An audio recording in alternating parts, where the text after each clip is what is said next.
all that means the building is built in context to the environment.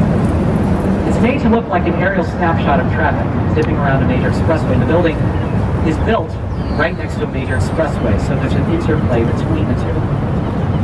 A dialogue between the found environment and what the building looks like. In the shadow of the Sears, notice this pink granite building on the right. Look up. Notice the barrel of glass. That glass barrel at the top, that is a lantern. In the evening, more than 1,800 light bulbs lighted up around the earth. We're about to pass under Congress Parkway. This expressway passes right through the heart of the old main post office. That's the reason that post office couldn't just be demolished when it was abandoned back in 1996. An expressway passed through it. Well, this expressway is meant to be here, part of the 1909 plan of Chicago, in Alberta. That's architect I mentioned. When they're building the old post office in the early 20s, Congress wasn't here. But they knew it would be based on the plan, so the architects built a hole in the post office for the future expressway to pass right on through. And they wouldn't start building that section for more than 20 years after the post office was completed. So for 20 years, this building had a hole in it for a road to pass through.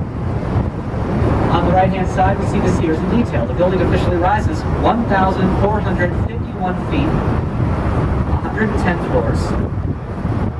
You can see what it's shaped like. It's not one tower, it's 9 towers bundled together. Inside each tower is a tube of steel.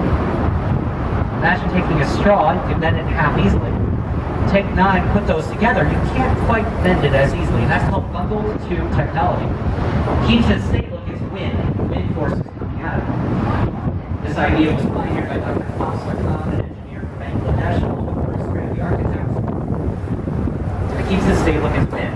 Chicago is the windy city. Now they plucked up to 90-mile-an-hour winds at the top of the Sears. Building code in Chicago allows for up to 3 feet of sway in office buildings at that height.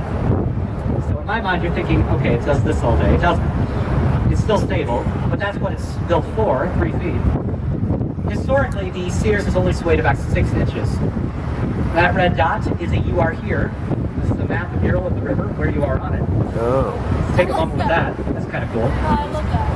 A little artwork of the modern building here. Modernists did that too, often adding artwork to humanize what was spelled to be inhuman architecture. Although that's a new mural, it came in place in 2014.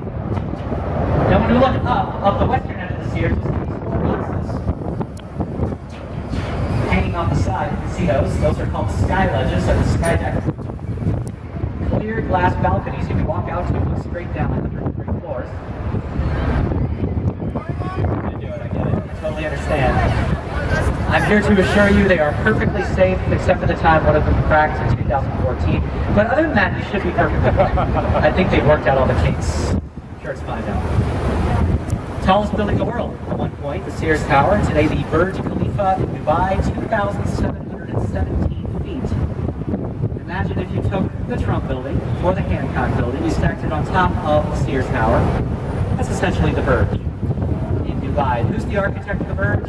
Adrian Smith, same architect of the Trump International Hotel and Tower. Now coming up to the left, notice those columns along the river's edge. Past that are trains, Amtrak trains. There have been trains running underneath here, or along this section of